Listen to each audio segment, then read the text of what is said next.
तो इस वीडियो में हम लोग नेक्स्ट ऑप्टिकल इंस्ट्रूमेंट डिस्कस करेंगे जो कि होगा टेलीस्कोप। और हम लोग तीन टाइप के टेलीस्कोप डिस्कस करेंगे: astronomical telescope, terrestrial telescope and Galilean telescope.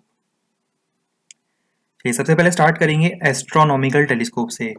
तो एस्ट्रोनॉमिकल टेलीस्कोप में हम लोग दो कन्वर्जिंग लेंस यूज करेंगे। जो लेंस डिस्टेंट ऑब्जेक्ट को फेस करता है इट इज कॉल्ड ऑब्जेक्टिव, और ऑब्जेक्टिव की फोकल लेंथ और एपर्चर कंपैरेटिवली लार्ज होता है अगर हम उसे आईपीस से कंपेयर करते हैं। Distance between objective and eyepiece ये होता है लेंथ ऑफ द टेलीस्कोप। अगर हम एस्ट्रोनॉमिकल टेलीस्कोप का रे डायग्राम देखें तो सबसे पहले हम लोग लेंस को डिफाइन कर देते हैं। This lens is called objective और सेकंड लेंस हो जाएगा आई पीस। और इन दोनों के बीच में जो डिस्टेंस है, distance between objective and eyepiece, it is termed as the length of the telescope.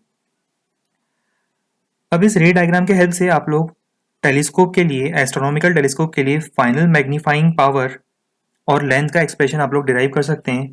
तो जो लेंथ और मैग्नीफाइंग पावर का एक्सप्रेशन होगा, मैग्नीफाइंग पावर का एक्सप्रेशन हो जाएगा एफ नॉट अपॉन यू ई, और लेंथ ऑफ द टेलीस्कोप हो जाएगा एफ नॉट प्लस यू ई। अब इसमें हम सबसे पहला केस डिस्कस करेंगे। Case one is when final image is formed at infinity. अगर फाइनल इमेज इन्फिनिटी पर फॉर्म होती है तो फाइनल इमेज इन्फिनिटी पर फॉर्म होगी जब you E is equal to F E. अब अगर हम इस वैल्यू को मैग्नीफाइंग पावर के एक्सप्रेशन में सब्स्टिट्यूट करते हैं तो यहाँ से हम लोग length as well as magnifying power of telescope find कर सकते हैं। और ये एक्सप्रेशन हो जाएगा, मैग्नीफाइंग पावर हमें मिलेगी F naught upon F E और लेंथ हो जाएगा F not plus F E. और ये कब फॉर्म हुआ है, ये जो मैग्नीफाइंग पावर हमें मिली है, it is when final image is formed at infinity. तो हम बोल सकते हैं it is equal to the magnifying power for normal adjustment. चलिए केस टू होगा when final image is formed at D, that is when final image is formed at least distance of distinct vision। तो इस case में eyepiece के लिए image distance हो जाएगा minus D. अब अगर इमेज डिस्टेंस माइनस डी है तो इन सभी वैल्यूज को हम लोग लेंस फॉर्मूला में सब्स्टिट्यूट करेंगे और यहाँ से हम फाइंड करेंगे वैल्यू ऑफ यू ई। अब इस यू ई की वैल्यू को, जो मैग्निफिकेशन का एक्सप्रेशन था, अगर हम उसमें सब्स्टिट्यूट करते हैं तो we will get magnifying power as well as the length of telescope when final image is formed at D।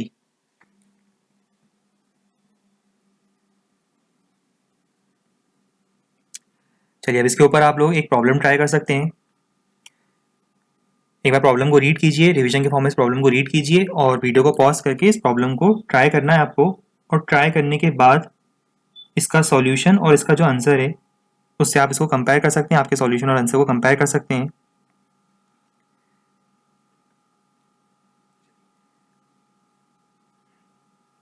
Next concept होगा टेरेस्ट्रियल टेलीस्कोप का। तो एस्ट्रोनॉमिकल टेलीस्कोप का ड्रॉबैक क्या है?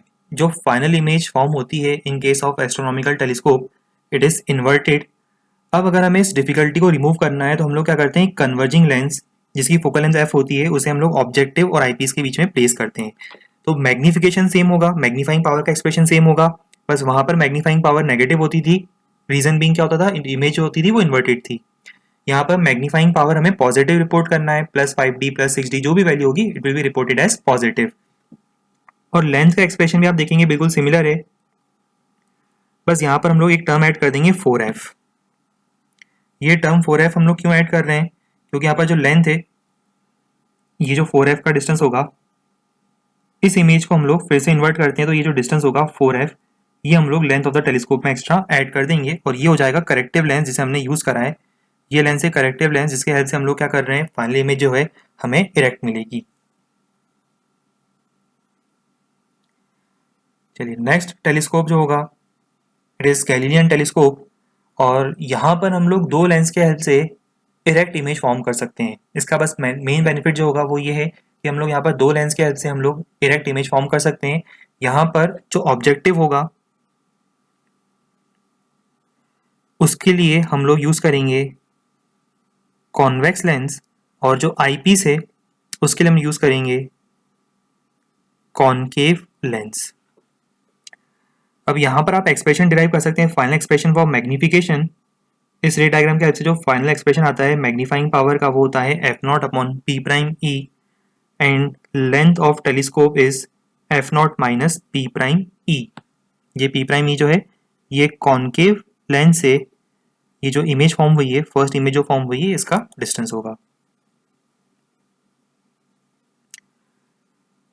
अब केस वन होगा when final image is formed at infinity. तो final image infinity पर कब फॉर्म होगी? When P prime E is equal to the focal length of eyepiece. तो अगर हम इस एक्सप्रेशन को मैग्नीफाइंग पावर के फॉर्मूले में सब्सटीट्यूट करते हैं तो we can get magnifying power as well as the length of telescope which is required. तो ये हो जाएगा magnifying power for normal adjustment.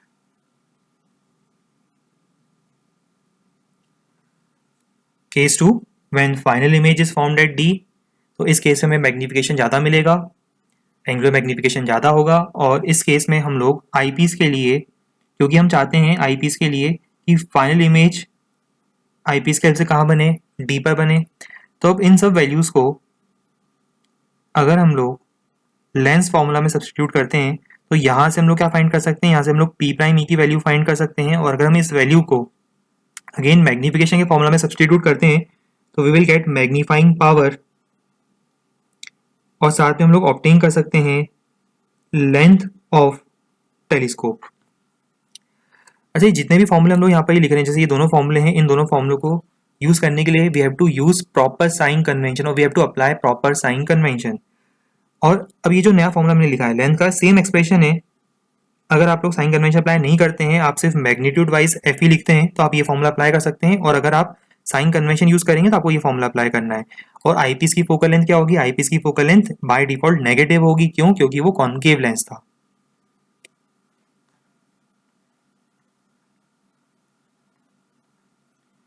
चलिए, नेक्स्ट जो कंसेप्ट हम लोग डिस्कस करेंगे वो होगा डिफेक्ट्स ऑफ विजन। इसमें फर्स्ट डिफेक्ट होगा मायोपिया और शॉर्ट साइटेडनेस।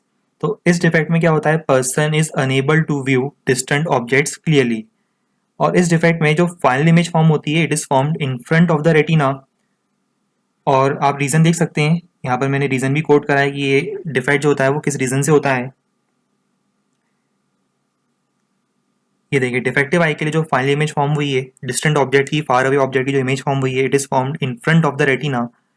और इसको करेक्ट करने के लिए सबसे पहले हम एक काम करते हैं, डेफिनेशन और देखेंगे, टर्म और देखेंगे, फार पॉइंट। और फार पॉइंट होता है maximum possible distance up to which a person can see an object clearly. वो मैक्सिमम पॉसिबल डिस्टेंस जहाँ तक पर्सन एक ऑब्जेक्ट को क्लियरली ऑब्जर्व कर सकता है। और आइडियली अगर एक हेल्दी आई है तो ideally it is considered to be infinity. अब ये जो डिफेक्ट है इसमें फार पॉइंट इंफिनिटी से कम डिस्टेंस पे शिफ्ट हो जाता है। ये जो डिस्टेंस होगा वो डिस्टेंस होता है वो कम हो जाता है, और इस डिफेक्ट को करेक्ट करने के लिए हम लोग कॉन्केव लेंस यूज करते हैं। तो देखिए, ये जो फर्स्ट डायग्राम है, फर्स्ट डायग्राम डिफेक्टिव आई के लिए है। फर्स्ट डायग्राम जो है इट इज फॉर डिफेक्टिव आई। और इसमें जो फार पॉइंट है, ये देखिए फार पॉइंट जो है मायोपिक आई का, ये फार पॉइंट क्लोज शिफ्ट हो गया है थोड़ा सा। और इस डिफेक्ट को करेक्ट करने के लिए we have used a correcting concave lens, जिसके हेल्प से हम लोग क्या कर सकते हैं, इस डिफेक्ट को करेक्ट करके जो फाइनल इमेज है डिस्टेंट ऑब्जेक्ट की, फार अवे ऑब्जेक्ट की, जो डिस्टेंट ऑब्जेक्ट है उसकी इमेज जो है हम लोग कहाँ फॉर्म कर सकते हैं? फाइनल इमेज हम लोग रेटिना पर फॉर्म कर सकते हैं।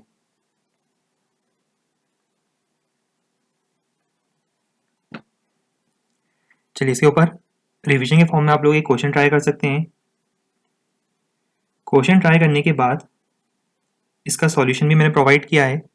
आप फाइनल आंसर और सॉल्यूशन को आपके आंसर से मैच कर सकते हैं।